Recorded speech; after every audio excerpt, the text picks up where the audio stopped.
Show just got a lot frickin' older, didn't it? I'm 65 years old, man. When I wake up in the morning, every bone in my body is stiff except for the one my wife was hoping for.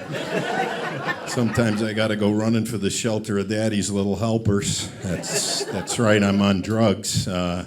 Some of the drugs I'm on have been prescribed by physicians, others by friends and family. I don't advocate the use of marijuana, but I do keep it in the glove compartment of my car.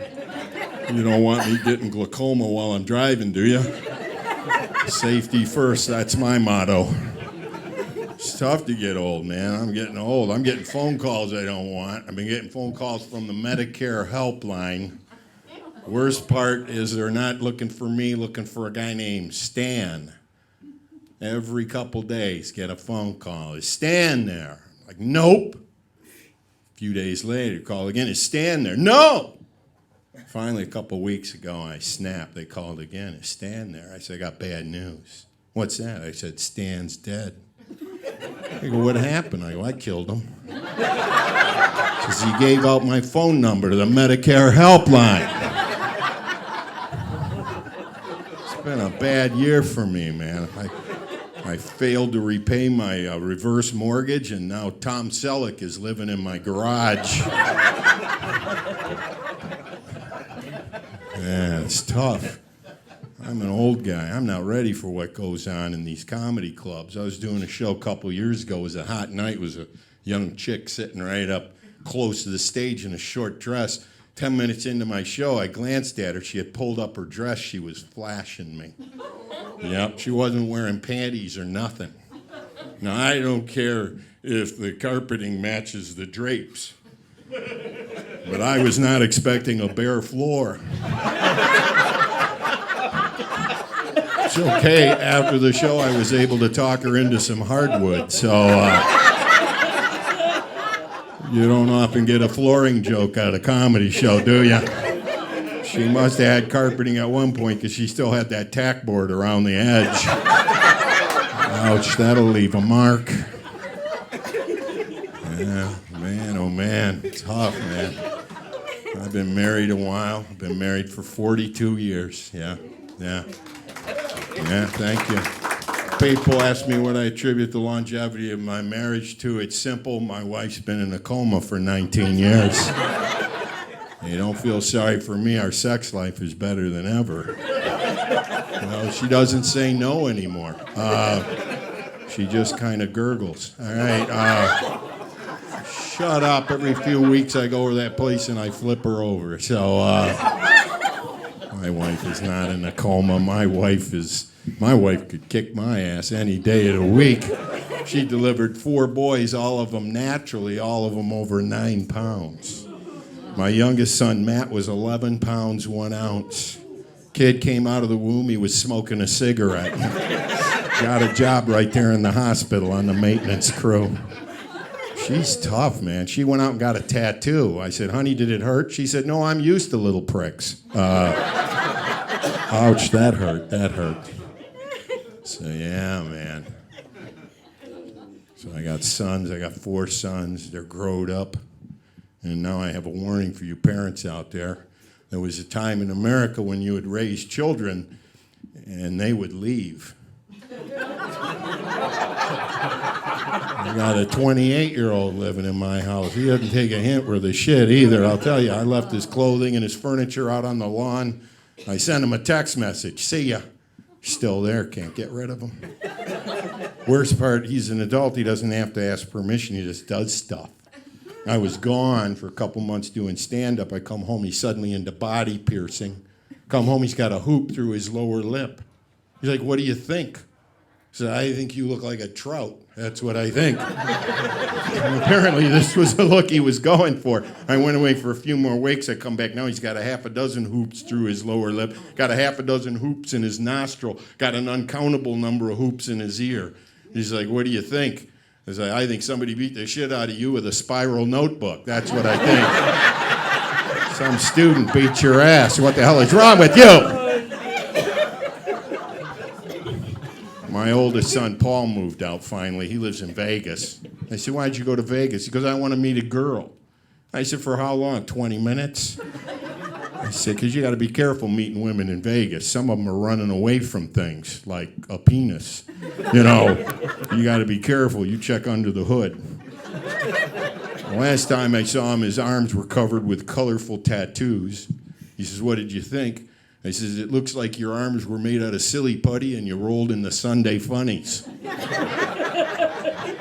That's a joke for my people in my age group. There you go.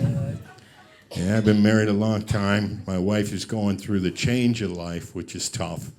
You women all nod knowingly, We men, we don't. We think we do, but we don't. I kind of figured it out, though, the other day. My wife's thermostat is broken. 1 minute she's freezing, next minute she's on fire. It's ruining our sex life. The other morning I woke up with my tongue frozen to her inner thigh.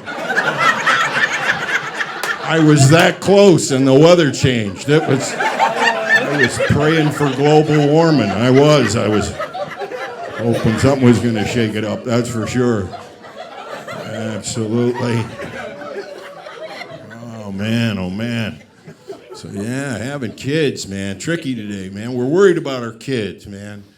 Worried something's going to happen to them. We don't want to let them out of our sight. And if they want to do something dangerous, like ride a bike, you better put on a helmet.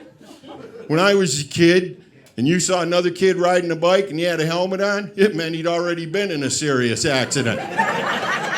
That's little Jerry. He's not right. But if you ask him, he'll give you a quarter.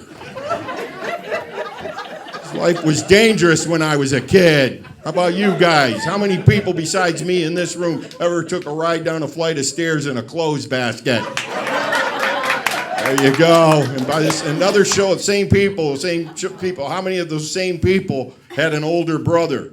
That was the reason I took a ride down a flight of stairs. I was a test pilot for my two older brothers. If Billy walks away, we're going to give it a shot, This world was dangerous when I was a kid. You had 6. My goodness gracious, dear. You need to practice birth control. It's a little late now, isn't it? There you go. You brought a half a dozen into the world. Not you? I have 6 older brothers. Oh, you have 6 older brothers. I misinterpreted what you had said. We're not communicating the way we should, dear. I think rather than a direct conversation, we should start texting each other. I think that would be a really good idea. You go sit in the car, I'll send you a message. Whatever you prefer to do. This gentleman right here is pretending as though I don't exist. How are ya? There, he finally turned his head. Oh, he's watching me on the phone. You're the kind of guy who would go to a whorehouse and watch a porno on TV. What the hell is wrong with you? I can't believe this. What the hell? Man, danger lurked everywhere when I was a kid, man. Some of my toys were some of the most dangerous things on the planet. Anybody else here besides me have the slip and slide? In case you weren't familiar with this device, it was a big plastic sheet. You hooked it up to your garden hose, got it all wet. You'd throw it out on the lawn, run, slide on it. That was the premise. Problem with the slip and slide is no matter how carefully you inspected the piece of ground you were going to put the slip and slide on, you could never find all the hidden sharp objects underneath. One time I did a belly flopper. I wound up with a C-section. And of course, possibly the most dangerous place on earth was my own backyard. All because my dad went out on a Sunday morning. He went to Kmart and he spent $79. He bought a swing set. Now, we're not talking about a playscape like they have today that costs thousands of dollars, that's designed by an architect that you need a contractor to build, that has safety features like little rubber pellets on the ground so that if Jimmy falls down, he just bounces right back up again. No. This was a swing set, $79 from Kmart. It was made out of stamped steel. It was painted in circus colors. But apparently no one in the factory had sandpaper on that particular day. There were sharp objects everywhere. And to ensure a proper build, my dad stopped off on the way home, picked up a case of beer. When it was completed, there was a little slide on one end. It was about 1.5 feet long, but on a July day, when it was about 90 degrees, you get about halfway down the slide before you become cauterized to the slide. My mom would come running out with a can of Pam and a spatula. I think Billy's done on that side. And then came the inevitable day When I had a bunch of my 8-year-old buddies in the backyard and we were all junior scientists, we started arguing about physics. And we wondered, is it indeed possible to push little Jimmy hard enough so that he will do a complete rotation? So we set about our business pushing little Jimmy harder and harder and harder. And just when little Jimmy was about to make a complete rotation, that's when we discovered that my dad had not properly anchored the swing set. Little Jimmy and the swing set went cartwheeling down the driveway. Thankfully, my mom was an early first responder. She knew just what to do. She dashed into the house, went to the medicine cabinet, came back with a small bottle in her hand, mercurochrome. And for those of you who know about mercurochrome, you know that mercurochrome did not heal a wound. It simply identified it. Mercurochrome had an evil cousin. That was methylate. And then there was iodine. One was orange, one was red, one was yellow. When I was a kid, it wasn't important to heal properly, but to be colorful during the process. Nowadays, you open up a medicine cabinet, there's all kinds of junk in there, man. When I was a kid, there was only one item I knew for sure I'd find when I opened that medicine cabinet up, and that was a box of Band-Aids. But when you opened up that box of Band-Aids, the only ones left were those little shitty ones, you know, the tiny ones. The only thing they were good for is if your G.I. Joe got blown up in a roadside explosion, you could tape them up and get them back to the base in one piece. Man, oh man. It's tough, man. Kids today, man, I don't get it. Things they talk about, the things they do, they're different, man. My sons, man, they refer to their genitalia as junk. Have you heard them? They call it their junk, which means their underwear are junk drawers. Do you have a junk drawer? Do you? It's one of the few items that made it from the 20th century into the 21st century. People still have a junk drawer because we still have junk. And there's always the same shit in that junk drawer. Everybody has the same stuff in their junk drawer. You open up that drawer, everything that's in the drawer should have been thrown out, but one person vetoed the idea and put that shit in the drawer. Like pens that don't write, batteries that really don't work, decks of cards missing 2 or 3 important cards. There's matches from a wedding of 2 people who've since been divorced. That's terrible.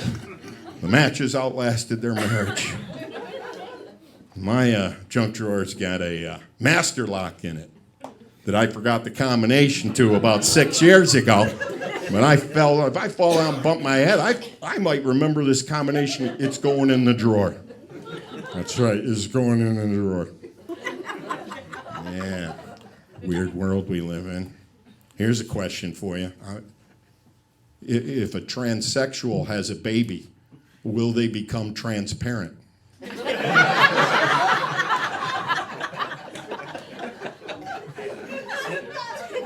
If you get thrown out of the army for being a pussy, is that a vaginal discharge?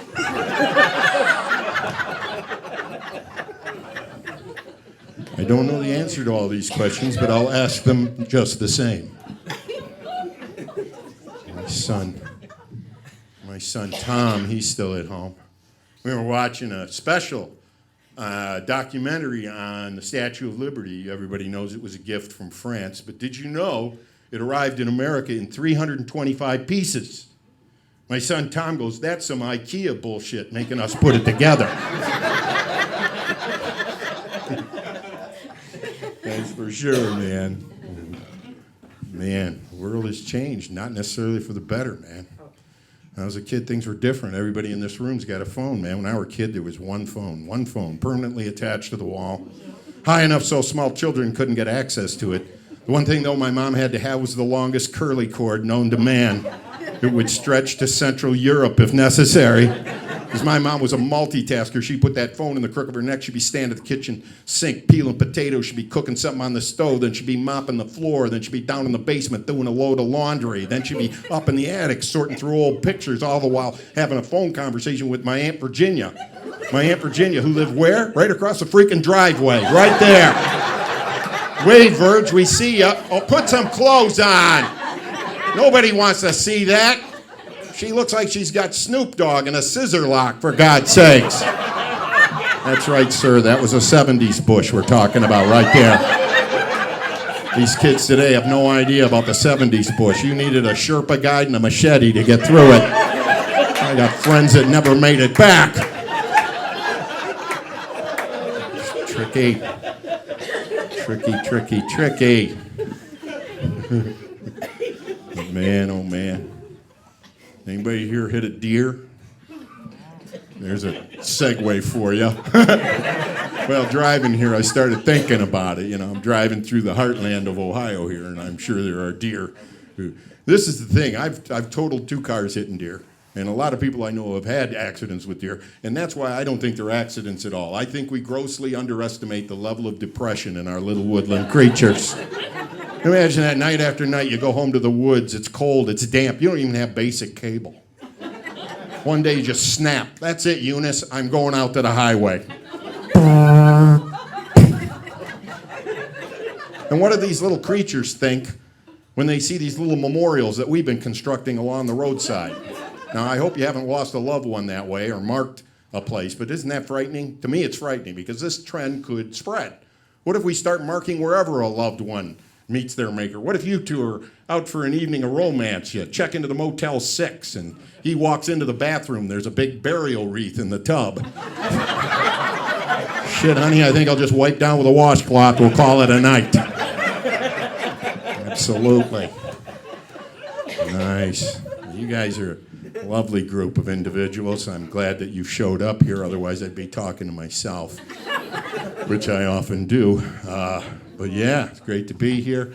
Lovely to be here. It's nice to see everyone here. I am, again, another Michigander. I'm from Michigan. I live in Sterling Heights, Michigan. Anybody familiar with Sterling Heights? Very safe community.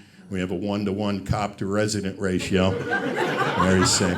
I live on a cul-de-sac. A cul-de-sac. You guys familiar with the term cul-de-sac? It's a French word.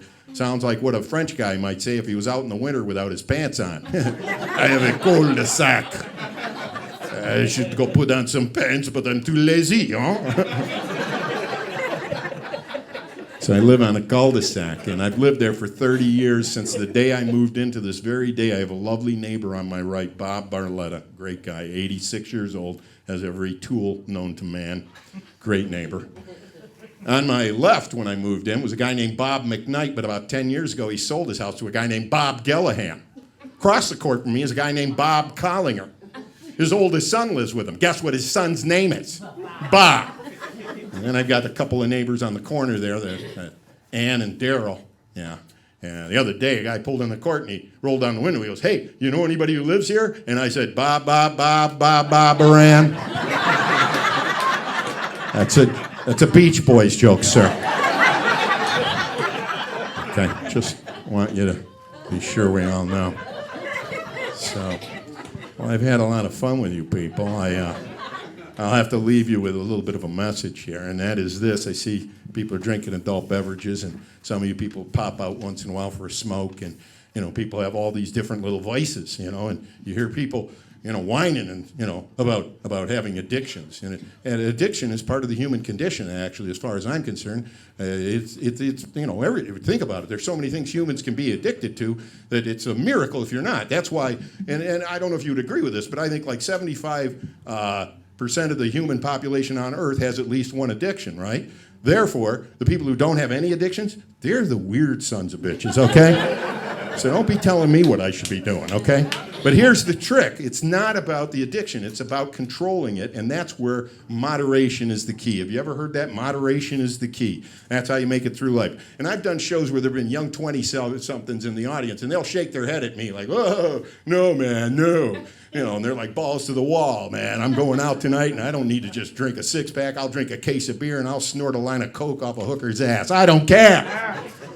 And that's where they run into trouble, because it's all about moderation, and I can prove it just looking at human behavior. Think about murder, for example. Remember Jeffrey Dahmer?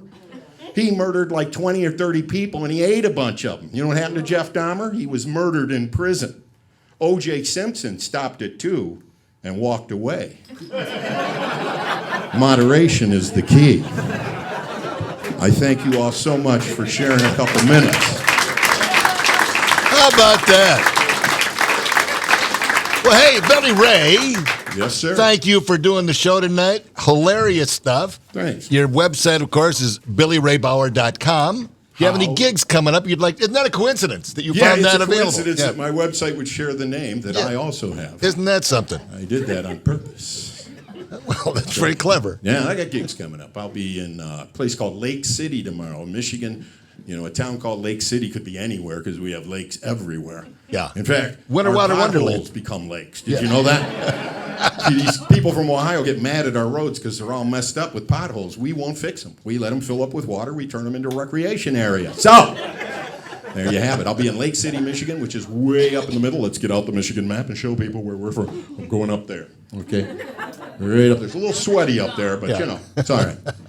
Yeah. And then after I do that, I have a show Saturday night at the American Spirit Center in Brighton, Michigan. It's a joint venture between the VFW and the American Legion. It's always a great show. We always have a color guard, and there's always a great turnout. That'll be a lot of fun.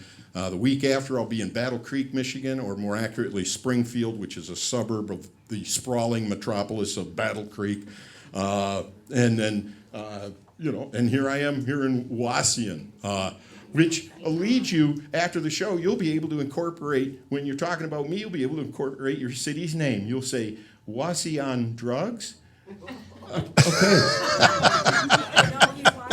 And, of course, that's why I waited till the end to do that. Beautiful. Because the people of Wauseon were not really paying close attention. All right, Billy Ray Bauer, thank you very much. Put your hands together one more time for Billy Ray. Yeah. That's awesome. Well, let me just take a second. I want to talk about our new sponsor for the Mancave Comedy Hour. It's brought to you by our friends at Curtis High Flash. I don't know if you know about this place. I just want to call it a restaurant, but it's so much more than that. They start out with this breakfast. They got their homemade gravy, homemade food, and they serve their breakfast. There we go. Now it's moving. Breakfast from 4 a.m. till 11 a.m., but then they open up as a tavern from 5:30 to 2:30. All their food is homemade. You'll especially like the gravy that they're famous for. And they're a friendly bar with live music. They're open 7 days a week, and they're family-owned. They even serve liquor on Sunday. How about that? That's big time right there. Go see my friends at Curtis High Flash, 7401 Jerusalem Road, Route 2 in Curtis, Ohio. And thank you so much for being here tonight. Let's hear it for yourselves, you guys. Thank you for coming out. Yeah, let's take a look at this crowd again here. Nice group here. And again, thank you for tuning in. Share the video with your friends, and we'll see you back here Wednesday. We've got a show coming up for you Wednesday. I can't tell you who's on the show. I'd love to, but I'd have to kill you. But the second Thursday of every month, we have another live comedy hour right here. So don't miss it if you can. Thank you for tuning in. Good night, everybody.